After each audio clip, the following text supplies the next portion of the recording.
أعوذ بالله من الشيطان الرجيم.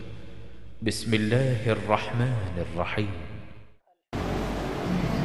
بسم الله الرحمن الرحيم. السلام عليكم ورحمة الله وبركاته.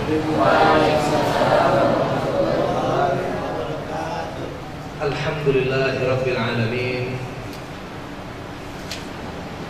الحمد لله الذي أنزل أعظم كتاب هو القرآن الكريم من أعظم مكان هو لوح المحفوظ بأعظم ملك هو الأمين جبريل في أعظم ليلة هي ليلة القدر بأعظم لغة هي لغة العربية على أعظم أمة هي أمة الإسلام وعلى يدي أعظم نبي هو محمد مسك الختام وخير الأنام.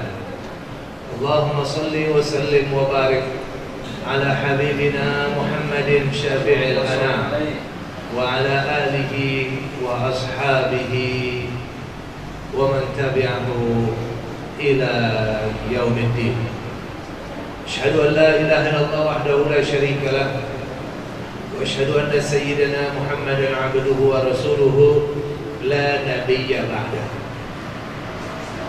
قال الله تعالى في كتابه الكريم وهو أصدق القائلين: أعوذ بالله من الشيطان الرجيم. يا أيها الذين آمنوا اتقوا الله حق تقاته ولا تموتن إلا وأنتم مسلمون.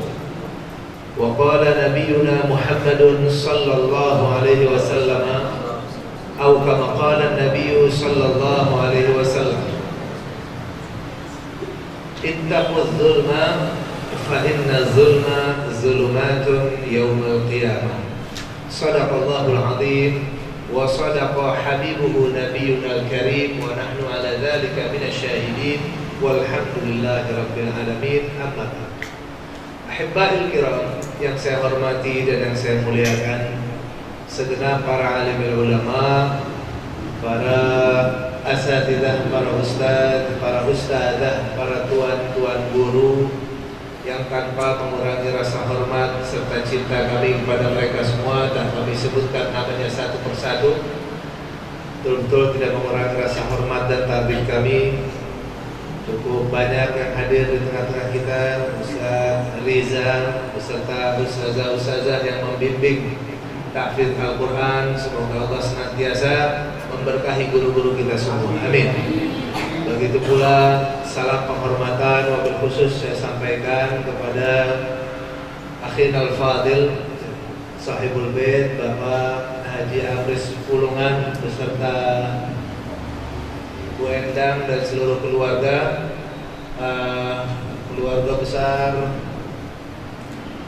majelis taklim rutin bulanan yang biasa diadakan di dapur Volker ini.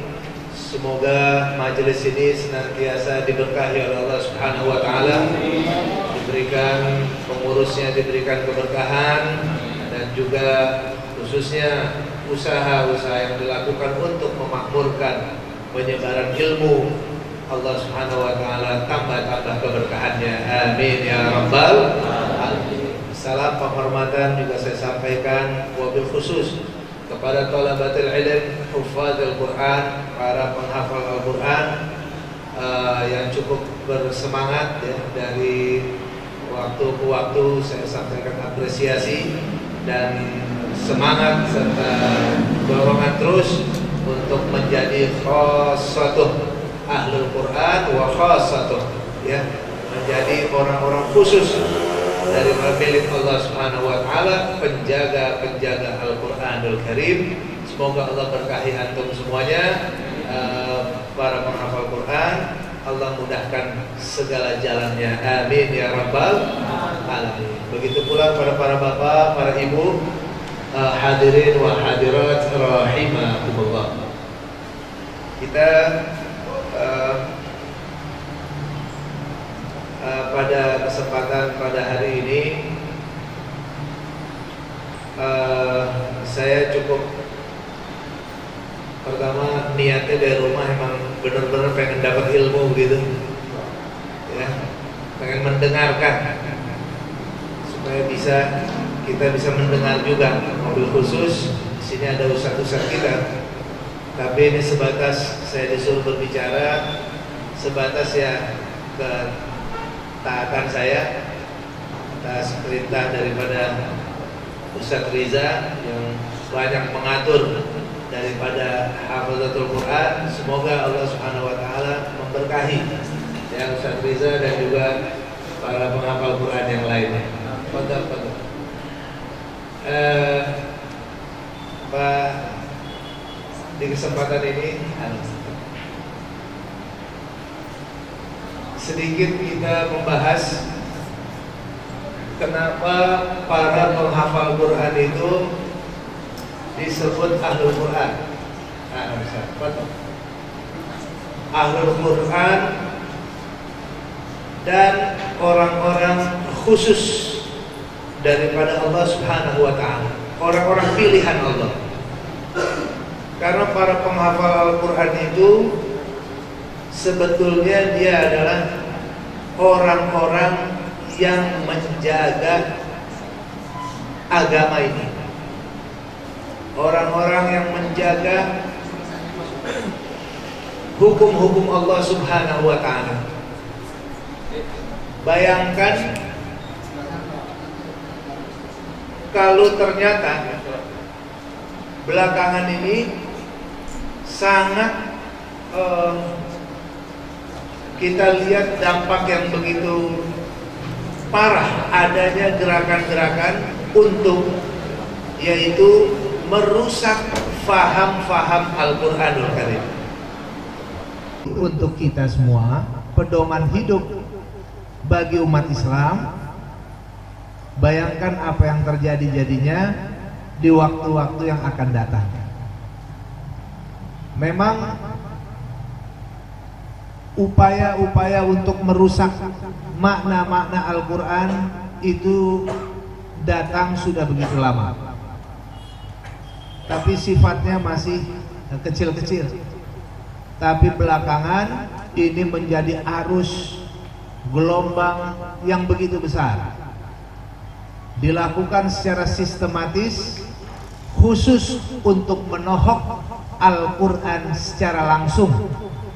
Tapi yang kita lebih kaget lagi, strategi yang dilakukan ini adalah selain caranya untuk merusak Al-Quran, mereka mempergunakan tangan-tangan orang Islam yang tanpa dia sadari nantinya dia akan melakukan, yaitu apa? Penyimpangan makna terhadap Al-Quranul Karim. Bahaya luar biasa. Ini disebut ya, gerakan ini disebut gerakan orientalisme. Gerakan orientalis di barat diawali saat kekalahan, yaitu orang-orang Yahudi Nasrani dalam perang salib. Diawali dengan kekalahan itu, maka tokoh-tokoh Kristen pada waktu itu dan Yahudi, mereka punya sebuah gagasan. Kalau gitu orang Islam ini tidak bisa diserang secara militer, secara fisik. Mereka kalau diserang secara militer, mereka akan semakin kuat. Mereka akan cepat sadar, cepat kembali, dan mereka akan segera bersatu lalu melawan, dan kita nggak akan menang melawan orang Islam. Lalu bagaimana caranya? Lalu mereka berkesimpulan bahwa kita harus mempelajari Al-Quran, lalu kita rusak pemahaman mereka dari Al-Quran itu sendiri. Nah, itulah dimulai ya orang-orang orientalis. Orang orientalis ini mereka pendeta-pendeta awalnya, pendeta-pendeta yang mempelajari Al-Quranul Karim secara mendalam. Ada yang hafal Quran, ada yang menghafal hadis sampai ribuan hadis, ada yang belajar fikih, usul fikih, belajar bahasa Arab secara mendalam. Tujuannya apa? Tujuannya dia pelajari Al-Quran, mengambil inti-intinya, lalu mereka yang menerapkan. Lalu bagaimana caranya supaya orang Islam jangan menerapkan Al-Quran itu? Maka harus ada di sini perubahan-perubahan makna, tafsir-tafsir makna. Nah, inilah yang terjadi semenjak kekalahan mereka dalam perang salib, terus menerus berkesinambungan sampai saat sekarang ini. Jadi yang mempelajari namanya orientalis, bahasa Arabnya itu namanya al-istishraq, orangnya disebut mustasyriqin, al-mustasyriqun wal istishraq. Saya ada baca satu buku al-mustasyriqin wal istishraq, karya salah seorang ulama dari Al-Azhar yang sudah Al-Azhar Mesir, yang sudah melakukan penelitian sampai ke Eropa dan ke Amerika. Dia datangi langsung kampus-kampus. Jadi ternyata di kampus-kampus di Amerika dan di Eropa, hampir kampus-kampus besar itu semua sudah memiliki namanya Fakultas Islamic Studies, Fakultas Agama Islam. Satu persatu dia datangin. Kenapa dia datangin lakukan penelitian sedemikian rupa? Karena cukup banyak dia mendapatkan laporan. Jadi ada orang-orang Mesir atau orang-orang mahasiswa-mahasiswa dia dulu, ya, mau melanjutkan S2 atau S3 di universitas-universitas yang ada di Amerika sana, mengajukan judul-judul tertentu, misalnya hak-hak wanita dalam Islam, atau kemuliaan wanita dalam Islam, hak asasi manusia dalam Islam. Ini ditolak. Nggak boleh. Jadi apa-apa saja pemikiran-pemikiran yang baik atau citra yang baik tentang Islam selalu ditolak, kecuali judul-judul tertentu yang dia bisa terima. Akhirnya karena banyaknya tolakan-tolakan tentang Islam di kampus-kampus Islamic Studies itu, dia banyak dapat laporan. Akhirnya dokter ini jalan berkeliling, ya. Dia berkeliling, ada Cambridge University, Harvard University, dia datengin satu persatu. Islamic Studies, ternyata di sana dekannya masih tertulis, Pak, pintu ininya di atas pintunya itu, dekannya itu masih pakai gelar pendeta. Jadi dia bukan cuma satu universitas, bukan cuma satu fakultas yang dia datengin lagi satu fakultas Islamic Studies di universitas yang lain, tetap ada tulisannya pendeta fulan. Dia datengin lagi universitas yang lain, dia keliling satu persatu. Masa iya sih nggak ada orang Islam yang jadi dekan? Semua dengan gelarnya, pendetanya itu disebut. Jadi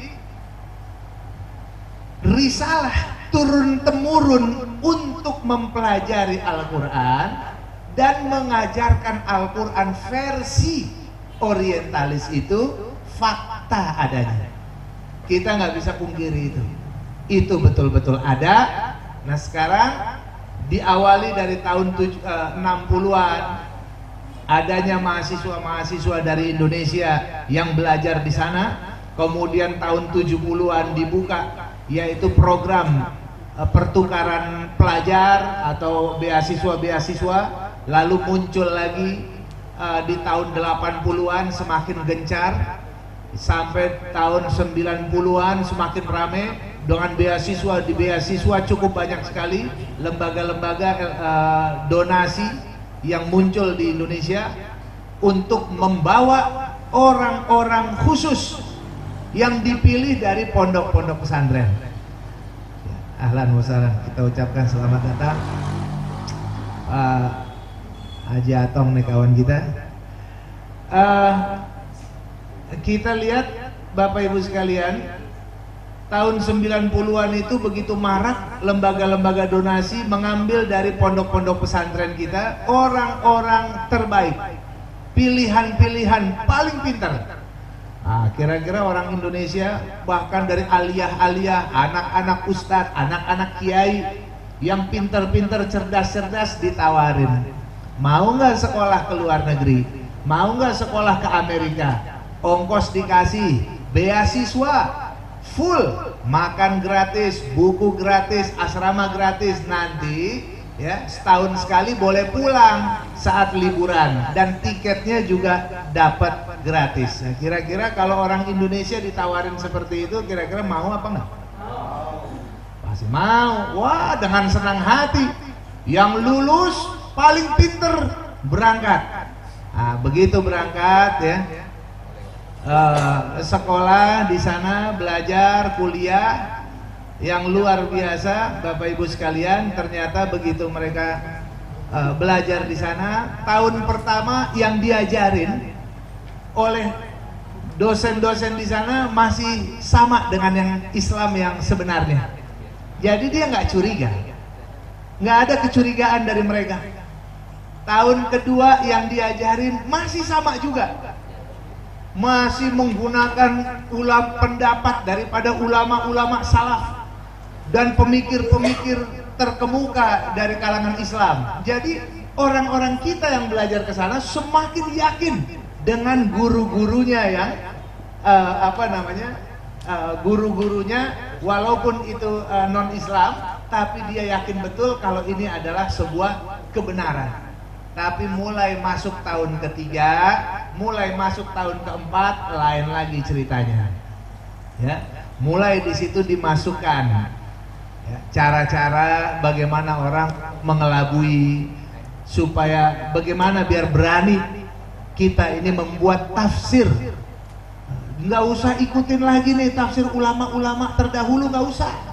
Kita harus berani. Akhirnya dia bilang apa? Anda sebagai para ilmuwan, intelektual Islam, kenapa nggak berani mengkritisi Al-Quran? Kami, katanya begitu, orang-orang Yahudi, orang-orang Nasrani, berani kok mengkritisi kitab-kitab suci kami. Kenapa Anda katanya Al-Quran kitab paling benar, lalu kenapa nggak berani? Bagaimana kita tahu kebenarannya, keotentikannya kalau Anda tidak berani atau Anda tidak berani mempertahankan kebenaran Al-Quran? Ayo kita kritisi bersama-sama. Akhirnya dipancing begitu. Sebagai ilmuwan harus berani mengkritisi apapun juga, termasuk kitab suci. Sebagaimana orang-orang Yahudi dan Nasrani berani mengkritisi kitab suci mereka. Sehingga lahirlah semacam apa ya, kita tahu ya, Martin Luther berhasil membuat satu sekte sendiri, bahkan disebut agama sendiri gitu ya, dari Kristen. Kemudian juga bangsa Yahudi berhasil mengkritisi Tauratnya dan akhirnya membuat berapa macam sekte di dalamnya. Nah, kenapa kok orang Islam nggak berani? Itulah yang memancing akhirnya orang-orang dari mahasiswa kita di sana terpancing untuk berani mengkritisi. Itu udah mulai tuh. Akhirnya awalnya sih kelihatan dia bilang benar-benar aja, Islam itu bagus, hebat, ya. Bahkan apa, Islam ini sangat menjaga kehormatan wanita, bahkan melindungi wanita. Bagusnya Islam itu bisa bertahan harusnya sampai sekarang. Bagaimana Al-Quran ini juga bisa ditafsirkan dengan yang lain, harus bisa tuh. Nggak cuman ayat Al-Qur'annya, jangan cuman ar-rijalu qawwamuna 'alan nisa saja. Nah, tafsirnya Anda harus berani membuat tafsir yang lain, tafsir yang baru, yaitu apa? Laki-laki dan perempuan adalah saling memimpin di antara mereka. Nah, ini mulai nih tafsir-tafsir baru. Ayatnya tetap, dia nggak berani tohok ayatnya, belum. Tapi apa? Tafsir baru, supaya dianggap lebih modern, lebih cocok, biar Islam gak ketinggalan zaman. Lihat orang-orang barat, perempuan ada yang jadi menteri-menteri, ada yang jadi direktur ini, direktur itu, bahkan ada yang jadi presiden, begitu kan. Kenapa di dalam Islam kok masih nggak boleh? Ini nanti Islam dianggap apa? Ketinggalan zaman, monoton, akhirnya terpancing kader-kader muda di sana untuk melakukan kritikan-kritikan kepada Al-Quran dan tafsir-tafsir ulama salaf kita terdahulu. Wah, dia puji juga, ini Al-Quran bagus, ayat ini bagus untuk zaman dulu. Zaman sekarang artinya harus lain lagi, dibuat makna-makna yang baru yang akhirnya mengelabui kita semua. Akhirnya sekarang muncul deh, ada kita lihat ya, orang di Amerika ada namanya Fatimah Khan, seorang perempuan, dia memimpin sholat jamaah. Wah, laki-laki jadi makmumnya, rame-rame fotonya beredar di mana-mana. Iya, kenapa? Ini hasilnya tadi tuh. Wah, Islam itu hebat kok. Islam itu tidak mengkebiri wanita. Akhirnya jadi Islam dianggap mengkebiri hak-hak wanita ya, ikhwan. Innalillahi wa inna ilaihi rajiun. Enggak cukup sampai di situ, terus dikembangkan soal warisan. Dia puji dulu, Islam tuh hebat, satu-satunya agama yang dalam kitab sucinya membawa warisan untuk orang perempuan. Wanita dapat warisan hanya Islam, terang-terangan dalam kitab sucinya ada. Di dalam Al-Quran disebutkan lirrijal mithlu hadzil unsayain. Bagi laki-laki itu jatah warisannya jatah 2 bagian perempuan. Hebat sekali Al-Quran ini. Cuman sekarang zaman udah modern gitu. Nggak boleh lagi kayak begitu, harus bagi sama, harus adil. Mulai dia tohok Al-Quran, tapi ayatnya belum, baru tafsirnya yang dia rubah. Jadi harus bagi sama, laki-laki 50, perempuan juga 50. Perempuan dapat 100, laki-laki juga dapat 100. Nggak boleh, laki-laki dapat 100, perempuan dapat 50, nggak boleh.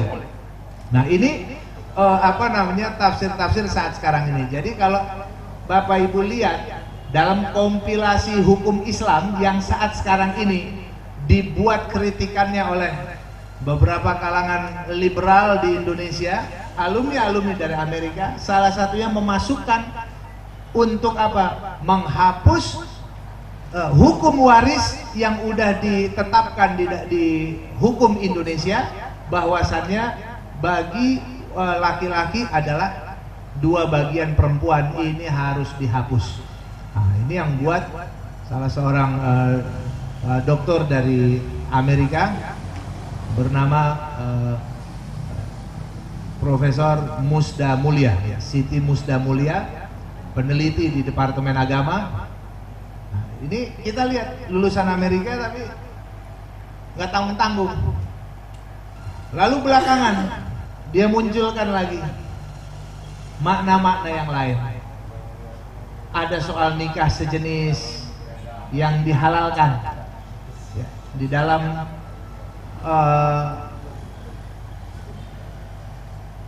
aturan yang dia buat. Orang ini membuat satu tulisan, lalu dia katakan bahwa nikah sejenis halal. Di dalam argumentasinya dia puji dulu. Ini kita lihat hasil-hasil dari sana nih yang udah berhasil ngutak-ngatik Al-Quran. Dia puji Al-Quran. Ayat Al-Quran bagus. Zaman dulu cocok itu ayat diterapkan. Kenapa cocok? Karena jumlah manusia masih sedikit. Jadi zaman Nabi Lut nikah sejenis dilarang. Zaman Nabi Muhammad pun masih dilarang karena jumlah manusia masih sedikit. Kalau sekarang jumlah manusia sudah semakin banyak dan mengerikan. Lonjakan jumlah penduduk bisa menjadi musibah besar bagi kemanusiaan. Lahan-lahan sawah akan berubah fungsi jadi perumahan-perumahan. hutan-hutan berubah fungsi jadi perumahan-perumahan. Akhirnya nantinya akan kekurangan pakan, kekurangan oksigen karena kurang pohon, dan seterusnya dan seterusnya. Innalillahi wa inna ilaihi raji'un. Yang terakhir dia kasih saran untuk pemerintah. Dia kasih usul apa? Supaya ke pemerintah ini perlu untuk dibuat pasalnya supaya membolehkan dan mengizinkan nikah sejenis, karena sangat tepat mendorong atau mensukseskan program pemerintah, yaitu mengatasi lonjakan penduduk. Kalau KB itu orang masih beranak itu, walaupun cukup 2 anak, tapi tetap masih beranak. Yang paling efektif adalah kawin sejenis, nggak bakalan dia punya anak. Begitu. Dia bilang ini ide harus didukung karena didukung program pemerintah. Bayangkan Bapak Ibu sekalian, dengan menggunakan berbagai macam dalil agama. Termasuk ini kalau kita lihat saat sekarang ini yang kita sebut dengan kalangan liberal. Jadi kelompok liberal ini mereka setelah lulus dari barat, lalu mereka ditempatkan di tempat-tempat yang sangat penting. Khususnya mereka menjadi pengajar-pengajar agama Islam di kampus-kampus. Itu mereka dapat tempat yang luar biasa hebat. Bahkan dapat tempat juga di pemerintahan, didengar, bahkan sering dipanggil di luar negeri untuk apa? Dimintai pendapatnya ataupun dimintai ceramah, bahkan diberikan gelar-gelar seperti tadi yang Profesor Siti Musda Mulia itu langsung tuh habis dia mengucapkan nikah sejenis halal itu langsung diberikan gelar. Amerika memberi dia gelar, yaitu apa? Wanita paling berani se-Asia. Wanita Asia paling berani. Wah, itu begitu tuh modelnya, yang berani melawan arus. Amerika tuh langsung kasih gelar-gelar biar dia nggak down menghadapi kritikan-kritikan orang, bahkan dihebat-hebatin sampai disebut intelektual Islam, disebut sebagai cendekiawan Muslim dan lain-lain. Sekarang kita lihat hasil daripada itu semua. Setelah mereka banyak ngajar di mana-mana, ternyata ini yang sangat kita sesalkan. Kurang lebih 2 minggu yang lalu, baru 2 minggu yang lalu, lebih dari 2 minggu, di Universitas Islam Negeri Sunan Ampel, Surabaya, digelar acara ospek masa orientasi mahasiswa baru di Fakultas Usuluddin. Temanya berjudul Tuhan Membusuk. Spanduknya gede banget, dia taruh di perempatan jalan raya. Judulnya Tuhan Membusuk, gede banget. Di jalanan-jalanan dia pajang. Provokatif betul. Kayaknya zaman PKI dulu nggak ada yang kayak begini. Walaupun PKI nggak percaya Tuhan, dia benci Tuhan, tapi nggak dia nantang-nantang kita ya kawan. Nggak ada dengan membuat gelar Tuhan Membusuk atau mencaci maki Tuhan, karena dia tahu Indonesia ini sila pertama daripada dasar negaranya adalah ketuhanan yang Maha Esa. Artinya negara ini sangat menghormati ketuhanan. Ini saya nggak terlalu kaget kalau dikeluarkan bahasa seperti itu dari kampus-kampus yang tidak membawa label-label Islam. Tapi saya semakin kecewa jika harus ucapan Tuhan Membusuk itu harus keluar dari kalangan kampus yang membawa nama Islam, negeri pula. Ya, ini sekarang udah diproses. Begitu diproses, bela diri deh dia, bela diri macam-macam. Enggak, maksudnya bukan menghina Tuhan. Maksudnya menghina kelompok-kelompok yang selalu sedikit-dikit mengatasnamakan Tuhan, tapi berbuat kejahatan di sana sini, sehingga dia bilang Tuhan membusuk. Apapun alasan mereka, logika-logika yang mereka bangun, opini-opini dengan membuat judul Tuhan membusuk, silahkan ya kawan, proses dengan hukum. Beberapa tahun yang lalu kami dapati juga di IAIN Sunan Kalijaga, Semarang. Di IAIN Semarang, Fakultas Syariah mengeluarkan satu majalah berjudul, majalahnya ini ya, temanya dia bilang apa judulnya? Indahnya kawin sejenis. Yang ngeluarin Fakultas Syariah. Bayangkan saudara sekalian, kalau yang ngeluarin universitas-universitas lain, saya nggak kaget, proses hukum selesai saudara sekalian. Tapi kalau yang ini mengeluarkannya adalah harus dari kampus-kampus Islam, innalillahi wa inna rajiun. Di situ nggak ada orang kafirnya tuh. Yang masuk di IAIN, yang masuk di UIN, itu siapa aja isinya? Semua orang Islam, rata-rata anak kiai, anak ustadz, anak orang-orang yang paham agama atau cinta agama, mereka rata-rata yang masuk ke situ.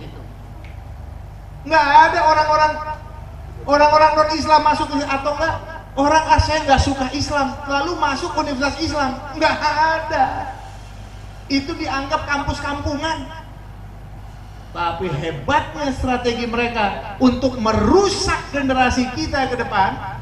Jadi jangan kaget, beberapa tahun yang akan datang, kalau kiai-kiai itu memimpin pondok pesantren, jangan kaget 10 tahun, 20 tahun yang akan datang, banyak kiai-kiai wafat saudara sekalian. Begitu kiai-kiai wafat, siapa yang menjadi penerusnya?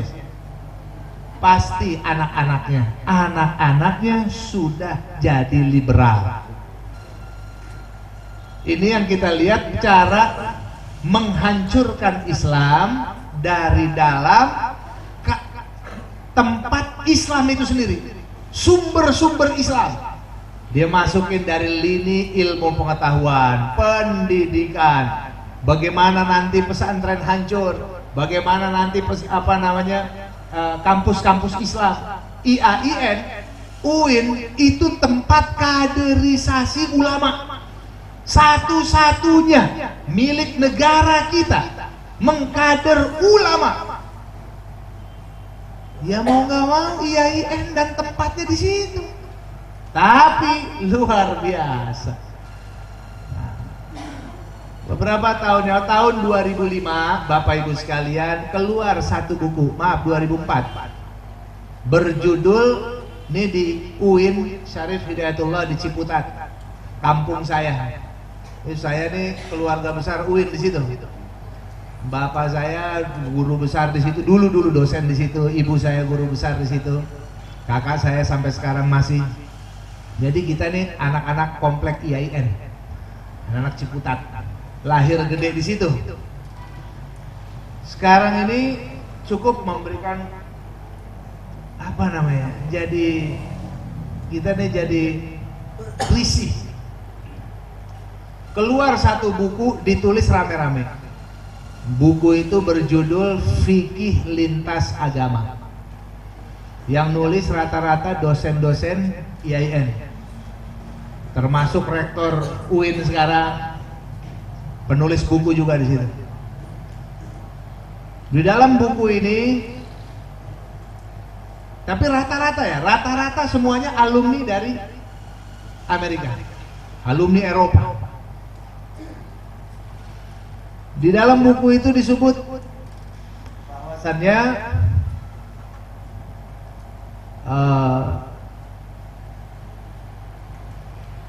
setiap agama benar, maka tidak boleh ada agama apapun yang mengklaim hanya agamanya saja yang benar. Dia sebut juga surga milik bersama-sama. Jadi surga bukan milik orang Islam saja, surga juga bukan milik agama tertentu. Surga milik bareng-bareng. Jadi dia sebut di situ Bunda Teresa, Martin Luther, Imam Syafi'i itu lagi nunggu di pintu surga, nunggu umatnya di pintu surga. Subhanallah. Dengan santainya lagi nunggu di pintu surga. Apa Anda pernah lihat orang-orang itu ada di pintu surga? Emang pernah lihat ya pintu surga kayak apa? Ini atau sebatas apa ya? Sebatas menghibur. Subhanallah. Ya memang pembuatan buku itu kerjasama dengan The Asia Foundation. Tertulis di situ. Pendananya itu adalah The Asia Foundation. Asia Foundation ini salah satu lembaga Yahudi, milik Yahudi yang kerjaannya seperti ini. Membuat kajian-kajian, dia yang bayar. Dia yang bayar. Beasiswa-beasiswa. Nah, buku-buku kayak gini disebar ke mahasiswa-mahasiswa. Ini yang cetak, yang bayarnya ada The Asia Foundation. Bayangkan, bahkan di dalamnya apa? Di situ dikatakan boleh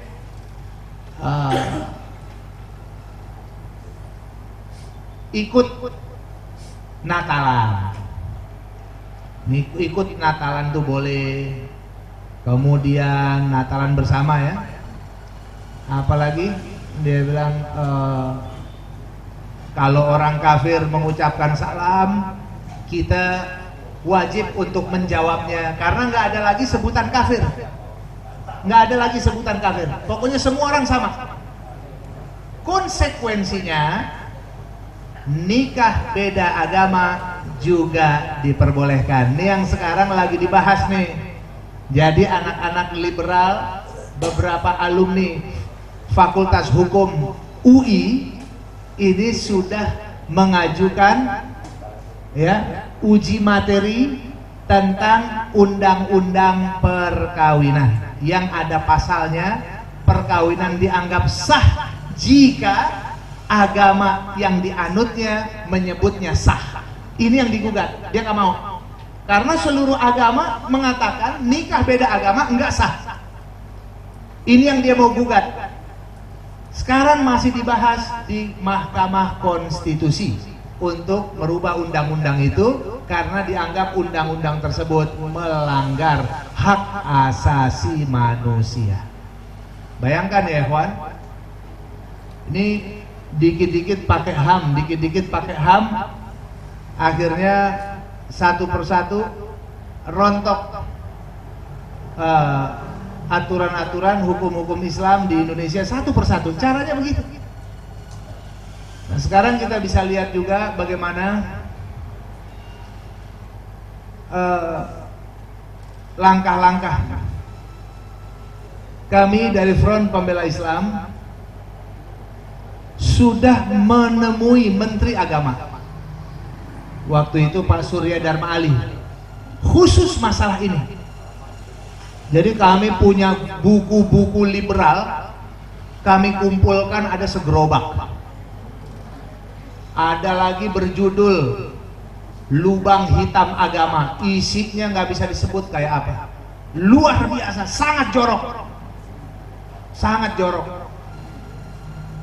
Di buku Lubang Hitam Agama itu di halaman 70 dia sebutkan penulisnya bernama Sumanto Al-Qurtubi. Ini alumni Fakultas Syariah, tapi udah liberal, berhasil nulis bukunya di halaman 70 itu dia bilang apa? Buah syariat Islam bukannya menciptakan orang-orang agung, suci dan agung, bukan. Soleh, suci dan agung. Tapi buah syariat Islam adalah menciptakan ya, mafia-mafia yang rakus kekuasaan dan anjing-anjing penjilat kekuasaan. Dia sebut anjing-anjing penjilat kekuasaan. Syariat Islam akan menciptakan anjing-anjing penjilat kekuasaan. Kira-kira orang kayak gini masih pantas disebut orang Islam atau enggak? Nah ini bukunya saya sudah laporin ke Mabes Polri, Pak. Sudah dilaporin di Mabes Polri. Pelakunya juga kita laporin di Mabes Polri, penghinaan terhadap agama karena pasal 156A tentang penodaan agama. Tapi ternyata sampai sekarang dia masih bebas berkeliaran, bukunya belum dilarang. Tapi yang kayak ini yang bikin FV ini, ibu-ibu sekalian, bapak-bapak, ini yang bikin FV ini sering sweeping buku-buku nih gara-gara begini. Ada menghina-hina Islam, tahu-tahu kita laporin polisi, bukan diselesaikan, tapi apa? Dibiarin. Akhirnya ya udah terpaksa. Daripada generasi muda kita nanti rusak, ketipu dengan yang seperti itu. Jadi saat sekarang ini mari kita lihat.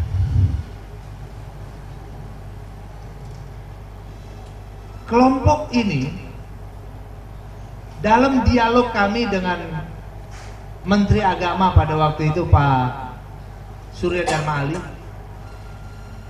kenapa Departemen Agama membiarkan adanya dosen-dosen yang cacat akidah seperti ini? Ini dosen cacat akidah, bukan lagi cacat moral, akidahnya cacat. Tapi kok bisa jadi dosen untuk orang Islam? Kalau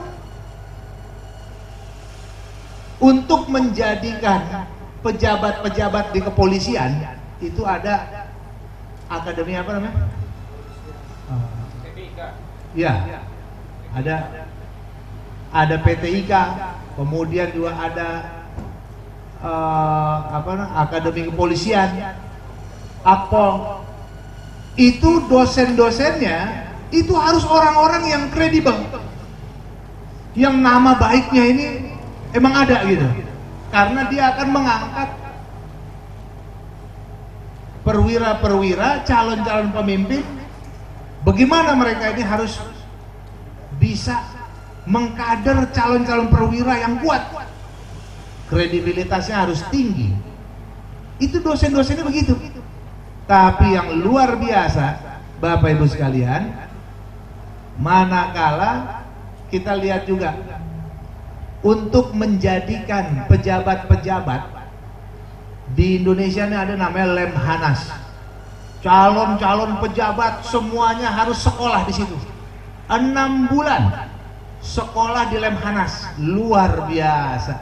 Dosen-dosennya bagaimana? Harus orang-orang yang kredibilitasnya tinggi, orang-orang harus yang wawasan dan dedikasinya dikenal baik. Hanya mereka yang boleh ngajar di situ. Koruptor nggak bisa ngajar di Lemhanas, nggak boleh Pak. Cacat namanya nggak boleh ngajar.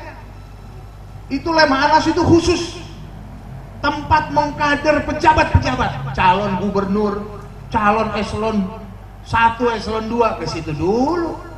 Kok bisa ya negara kita membuat sekolahan dengan dosen-dosen yang kredibel seperti itu? Kredibilitasnya diakui ya. Tapi kenapa IAIN, UIN, yang mana itu negeri punya, yang menjadi tempat pengkaderan ulama, kenapa justru membiarkan dosen-dosen yang cacat akidah seperti ini bisa muncul? Innalillahi wa inna ilaihi rajiun. Bukan munculnya 1 atau 2 dosen, munculnya rame-rame. Rame-rame muncul jadi dosen. Ajar deh mahasiswa kita. Ada salah satu dosen di UIN, Syarif Hidayatullah di Ciputat, ditanya oleh salah seorang mahasiswanya, "Pak, kenapa sih Pak, kok saya nggak pernah lihat Bapak ikut sholat jamaah sama kita sholat zuhur? Karena pelajarannya habis zuhur. Kok nggak pernah kelihatan sholat bareng sama kita?" Dosen ini dengan santainya menjawab, "Oh, menurut saya," nah, ini ciri-cirinya nih, ciri-cirinya orang liberal, paling seneng kalau bicara menurut saya. Jadi nggak dia sebut, nggak kayak kalau kita nih takut menyebut menurut saya, karena takut salah. Kita pakai menurut Imam Fulan, Imam Fulan, Imam Fulan, begitu tuh. Nggak berani kita nyebut menurut saya, karena takut salah. Dia nyebutnya apa? Menurut saya. Sholat itu salah satu cara mendekatkan diri kepada Tuhan. Sedangkan saya punya cara yang lain untuk mendekatkan diri kepada Tuhan. Karena, pakai dalil ayat Al-Quran. Ayat Al-Quran dia bawa apa? Wa'bud rabbaka hatta ya'tiyakal yaqin. Shadaqallahul azim. Sembahlah Tuhanmu, wa'bud rabbaka hatta ya'tiyakal yaqin. Sembahlah Tuhanmu sampai datang kepadamu keyakinan. Nah, ini Allah nyuruh kita sembah kepada Tuhan sampai yakin. Saya sudah yakin. Jadi saya nggak perlu nyembah Tuhan lagi sekarang. Saya pakai cara yang lain lagi untuk mendekatkan diri kepada Tuhan. Kalau Anda harus terus ibadah sampai yakin. Bayangkan Bapak Ibu sekalian. Saya kira kalau penghafal Quran belakangan dikasih tafsir model begini, mereka hafal Quran nggak sholat, hafal Quran nggak puasa Ramadan, hafal Quran nggak haji, bisa begitu nanti tuh. Kalau model kita salah guru nih, gawat Pak. Wa'bud rabbaka hatta ya'tiyakal yaqin. Sembahlah Tuhanmu sampai datang kepadamu keyakinan. Sepakat para ahli tafsir. Para ahli tafsir sepakat. Yang dimaksud dengan al-yaqin di ayat ini, al-yaqin artinya adalah al-maut, kematian. Itu arti daripada al-yaqin, kematian. Artinya sembahlah Tuhanmu sampai datang kepadamu kematian. Artinya tidak ada celah sedikit pun juga untuk kita tidak beribadah kepada Tuhan. Kenapa sih disebut kematian? Kita lihat para ahli tafsir mengatakan kenapa al-yaqin disebut sebagai al-maut. Karena yang namanya al-yaqin disebut kematian, baru disebut kematian itu disebut al-yaqin setelah dia mati, orang baru dapat keyakinan. Kalau kita sekarang belum yakin. Nih kita hadir di majelis taklim ini dapat pahala nggak? Alhamdulillah. Yakin nggak? Yang benar. Mana pahalanya? Udah pernah lihat? Udah deh, kita jujur aja, terpaksa kita yakini itu. Karena kalau kita nggak yakin, kita bisa murtad ini. Daripada murtad, mendingan yakin. Walaupun belum pernah lihat dapat pahalanya apa, modelnya bagaimana, kita belum pernah lihat. Kematian itu menjadi penentu buat kita yakin pahala kita ada. Oh, ini dia pahala kita. Duduk kita 2 jam di dapur Volker, Masya Allah. Duduk kita di sini 2 jam, pahalanya kita lihat tuh dia tuh. Mana yang diampuni Tuhan? Katanya malaikat datang, sayapnya menaungi majelis yang di situ ada nuntut ilmu. Mana? Nggak ada. Nanti tunggu mati baru Anda yakin itu yang disebutnya ada beneran. pahalanya ada. Dosa, kita habis buat dosa, habis maksiat, dapat dosa nggak? Dapat. Yakin nggak? Yakin. Udah pernah lihat dosa? Belum. Terus kenapa bisa yakin? Kita habis nyuri duit nih 10.000 beli sate. Rasanya tuh sate sama. Dia juga Pak. Duit lagi. Pulang kerja dia dapat gaji. Habis kerja nih, duit 10.000 kita beli sate. Rasanya sama. Sama dia juga. Nggak jadi berubah.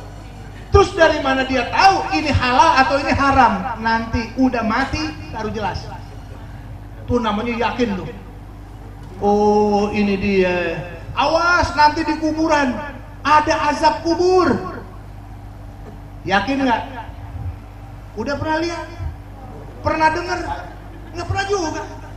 Kita nggak pernah dengar orang kesakitan di dalam. Waduh, ampun, nggak ada. Udah habis dikubur, udah selesai. Begitu kita mati, baru kita yakin, oh ini dia kenikmatan kubur ada. Nggak, saya nggak sebut dari mana. Nikmat kubur kita ada. Oh ternyata tetangga kita ada yang kerjaannya begini begitu. Ya Allah, dia kena azab kubur, ada beneran. Nunggu mati, baru yakin yang sebenarnya. Jelas atau tidak? Itu begitu. Kalau sekarang kita terpaksa yakin. Kalau kita nggak yakin, murtad kita. Wajib percaya adanya malaikat hak. Mau lihat mau nggak lihat, percaya. Suka nggak suka, percaya aja udah. Habis kalau nggak percaya, murtad. Rukun iman. Percaya dengan malaikat hari akhir. Wajib kita percaya, suka tidak suka. Bapak Ibu yang dimana Allah Subhanahu wa Ta'ala, beginilah cara-cara dosen-dosen kita sekarang. Innalillahi wa inna ilaihi raji'un. Sekarang mulai muncul nih anak-anak muda dari kalangan-kalangan pesantren, mulai jadi liberal-liberal. Mulai satu persatu pondok pesantren mulai ada imbasnya. Beberapa waktu yang lalu salah satu pesantren di Kuningan, daerah Cirebon sana, ada yang sudah mulai memfatwakan santriwatinya boleh jadi imam untuk santriwannya. Santriwati yang imamin sholat. Begitu Pak, makmumnya laki-laki.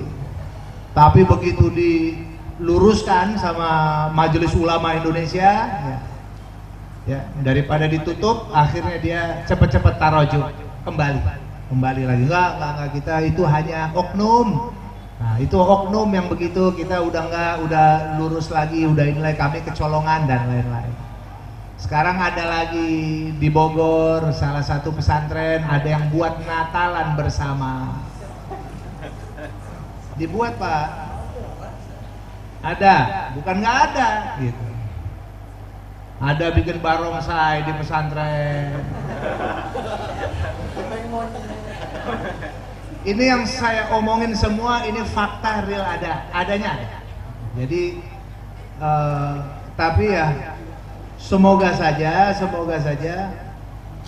yang seperti ini jadi nggak lama gitu, karena kan banyak yang meluruskan karena citra pesantren ke depan maaf kalau tidak kita yang jaga siapa lagi ya, ini bisa hancur gitu. Sekarang nggak cukup sampai begitu. Nah orang-orang yang liberal tadi mereka ini dapat proyek-proyek. Salah seorang tokoh liberal di Indonesia namanya Ulil Absar Abdallah. Ulil Absar Abdallah ini menyebut bahwa pihaknya sudah mendapat namanya mega proyek. Mega proyek ini dana yang begitu besar dari lembaga donasi Yahudi di Amerika untuk yang dia sebut mega proyek itu adalah apa? Al-Quran versi liberal. Jadi dia udah buat. Itu luar biasa. Saya berharap nanti suatu saat bisa juga tuh panggil untuk di sini, nanti bisa panggil Pak Amin Jamaluddin dari LPPI ya. Pak Amin Jamaluddin ini dia sudah keluarkan buku, dia tulis buku tentang Al-Quran versi liberal itu, yang sebenarnya sudah jadi ada 60%, 40 sampai 60% ayat Al-Quran itu dinyatakan sudah tidak layak dipakai, sudah basi. Kira-kira kalau anak penghafal Al-Quran ya, dosen-dosennya kayak begini gitu. Nauzubillah min. Kira-kira masih mau nggak kita ngafal Quran? Saya rasa udah nggak mau lagi, Pak. Berat, luar biasa. Makanya saya bangga betul. Para penghafal Quran saat sekarang ini, mereka adalah para mujahidin. Amin. Penjaga-penjaga Al-Quran semua. Cetakan boleh berubah, tapi sedikit saja perubahan-perubahan dalam cetakan pasti cepat ketahuan. Yang paling gampang menebak adanya kesalahan para penghafal Al-Quran. Jadi antum ini namanya hurras kalam Allah, penjaga-penjaga kalam Allah, luar biasa. Kita doakan para penghafal Quran kita bisa istiqomah, amin. Ya, menjadi pejuang-pejuang, yaitu penjaga-penjaga agama Allah Subhanahu wa Ta'ala. Nah, kiranya Bapak Ibu sekalian, apa yang saya sampaikan tadi ini baru sekelumit daripada ulah atau hasil apa yang dibuat oleh orang-orang orientalis, melahirkan murid-murid yang kita kenal di sini ya, yang kita kenal dengan sebutan sepilis. Itu singkatannya daripada sekularisme, pluralisme, dan liberalisme. Ya, kita doakan bangsa Indonesia ke depan ini, Bapak Ibu sekalian, ini Allah Ta'ala lindungi ya. Jangan agama kita jadi bulan-bulanan dan fitnah. Kita dari hari ke hari, saya cukup sedih, memprihatinkan. Baru saja beberapa bulan yang lalu, baru sebulan ini, aborsi dilegalkan. Ini aneh. Anehnya ini jadi bukan daripada pemikiran ketuhanan yang Maha Esa. Mayoritas Indonesia ini 81% orang Islam. Tapi kok bisa ada kebijakan hukum yang melegalkan aborsi? Yang mana kita yakin aborsi itu adalah rata-rata hasil zina atau hasil pemerkosaan. Zaman sekarang pergaulan dibebasin, ya sudah pasti hasil zina, bukan hasil pemerkosaan. Hasil pemerkosaan juga rata-rata ya suka sama suka juga lah. Nah, ibu bapak sekalian, tapi kita juga kaget. Menteri Agama baru-baru ini juga mengeluarkan pernyataan bahwa agama Bahai adalah sebagai agama resmi di Indonesia, keberadaannya diakui. Agama Bahai. Menurut laporan kelompok Bahai di Jakarta anggotanya ada 100 orang, di Medan 80 orang, di Malang ada berapa puluh orang, di Palopo ada 80 orang. Satu persatu dia sebutin itu, enggak sampai 1000 orang berkeyakinan seperti itu, diakui jadi agama. Kira-kira besok lusa Pak, muncul lagi yang lain. Nanti ada agama-agama baru muncul lagi, aliran sesat yang lain ngaku jadi agama. Ada nabi palsu ya. Nabi palsu namanya, ada lagi tuh ya, agama baru mengakui, datang ke Menteri Agama, Pak Menteri, saya juga mau diaku agama saya. Agama apa? Agama musedeng.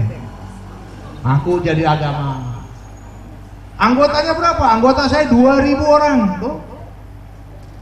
Wah, kamu nih nanti ribet, pemerintahan kita di Departemen Agama nanti jadi bikin apa tuh? Bikin direktorat. Kalau sekarang ada direktorat Islam, direktorat Kristen, direktorat Katolik, direktorat Buddha, direktorat Hindu, kepercayaan. Nanti ada lagi direktorat Bahai, direktorat Musedeng, direktorat edan-edanan, ada nanti tuh. Ini yang saya cukup memprihatinkan, semakin hari arah daripada keislaman di negara kita ini semakin tidak jelas dan semakin rusak saja. Untuk itu Bapak Ibu sekalian, tapi kami nggak peduli lah, siapapun yang mau jadi pemimpinnya atau siapapun yang mengganggu Islam atau ingin merusak Islam, tetap kita wajib untuk memperjuangkannya dan meluruskannya kembali, dan tetap umat Islam berhak untuk menegakkan hukum Tuhannya, dan yang menjadi keyakinannya itu tetap menjadi hak umat Islam di Indonesia untuk mengerjakannya. Semoga ini yang bisa saya sampaikan. Kita juga yakin insya Allah Ta'ala di waktu yang akan datang, kita doakan para pemimpin-pemimpin di negeri kita ini bisa mendapatkan hidayah dan taufik dari Allah Subhanahu wa Ta'ala, diberikan kemudahan oleh mereka semua untuk menegakkan yang hak adalah hak dan yang batil adalah batil. Dan kita doakan nanti kemudian hari para santriwan, santriwati, para penghafal Al-Quran kita, insya Allah Ta'ala kita doakan dari mereka akan menjadi pemimpin-pemimpin negeri ini, ya, yang akan menegakkan daripada hukum-hukum Tuhan rahmatan lil alamin untuk kita semuanya, insya Allah. Dari saya kira cukup sekian, saya kembalikan kepada akhina Ustadz Riza. Tafadhal Ustaz. Baik, terima kasih Ustadz. Masya Allah, sedikit tambahan informasi. Kalau lihat kaum Bahai itu sama persis seperti kita ini, bajunya, terus kemudian mushaf-mushafnya semuanya Arab, doa-doanya semuanya Arab. Jadi mohon benar-benar semuanya harus mempelajari, karena tidak ada bedanya dengan yang kita pakai seperti ini. Ada sujudnya, ada rukunya juga. Jadi ini yang perlu kita waspadai. Jadi penting sekali informasi ini, bahwa kita harus tahu mana yang asli dan mana yang bukan.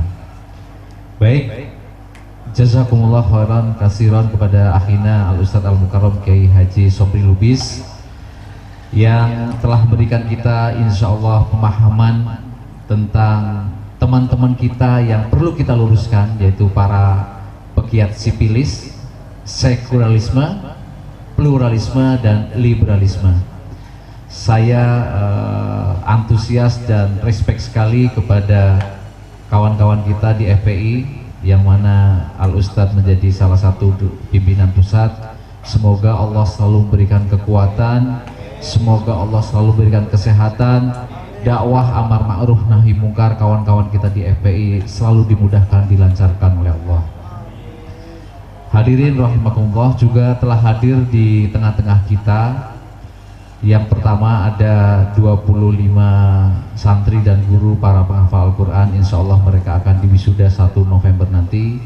Kemudian ada 30 santri dari program tahasus di Setu Cikarang, dan sekitar 20 dari pesantren An-Nur di bawah bimbingan Ustadz Sobri Lubis.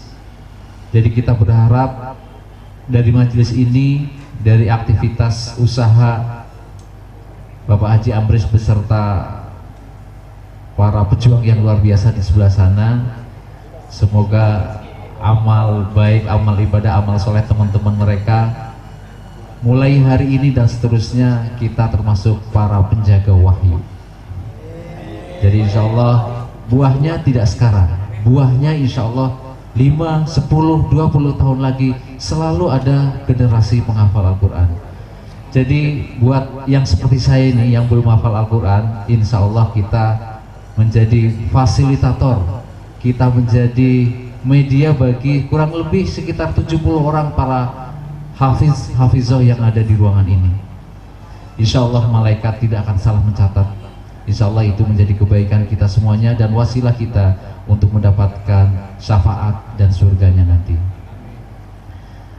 Untuk keberkahan kita semuanya, sebelum Ustadz turun, kami minta dengan hormat untuk berdoa untuk keselamatan dan keberkahan kita semuanya, wabil khusus untuk para murid kita, santri kita, agar mereka selalu diberikan kemudahan dalam menghafal, istiqomah dalam murojaah, dan keluar dari mereka akhlak Al-Quran. Kepada Al-Ustadz Al-Mukarram Kiai Haji Sopir Lubis kami persilakan.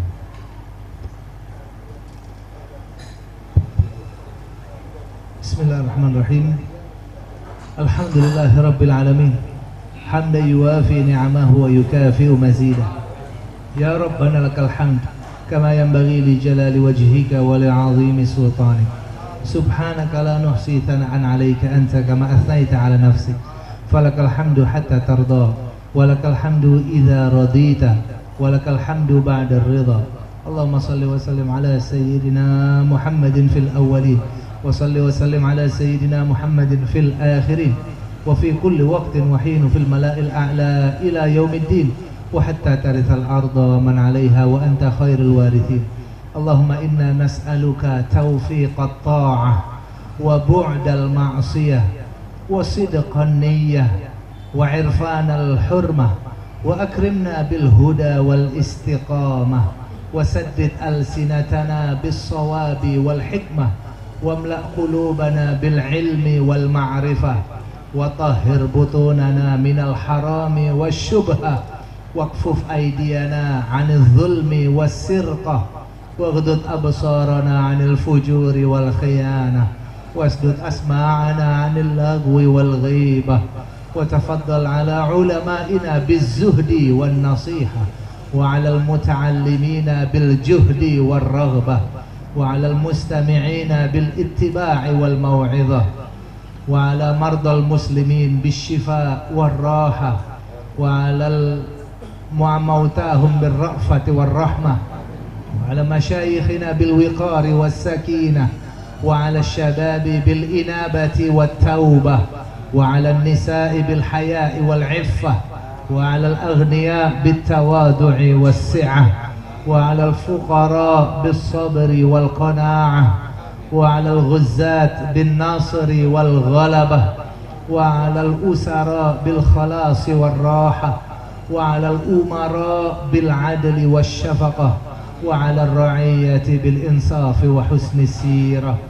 يا ربنا يا كريم ذا الجلال والإكرام بارك اللهم لنا وللحجاج والزوار في الزاد والنفقة واقض ما أوجبت عليهم من الحج والعمرة. اللهم ربنا بارك لطلبة العلم، بارك لحفاظ القرآن الكريم، بارك لحفاظ القرآن الكريم، بارك لعلمائها، بارك لأساتذتها يا رب العالمين، وبارك لمن أجرى في هذا الخير يا رب العالمين يا ذا الجلال والإكرام، خصوصا لحاج عمرو Pulungan وأسرته يا رب العالمين يا ذا الجلال والإكرام، بارك لعمله يا حي يا قيوم برحمتك نستغيث. اللهم بارك لحفظة القرآن، يسر أمورهم، يسر لهم حفظ كتابك والعمل به، يسر لهم حفظ كتابك والعمل به، يسر لهم حفظ كتابك والعمل به. اللهم ربنا صل على سيدنا محمد وعلى آله وصحبه أجمعين والحمد لله رب العالمين. Mohon maaf segala kesalahan kurang dan lebihnya, yang benar datang dari Allah Ta'ala, yang salah atas kekurangan diri saya pribadi. Saya akhiri dan saya ucapkan terima kasih banyak kepada Bapak Haji Amris Pulungan beserta keluarga yang telah memfasilitasi kita dalam acara pada sore hari ini.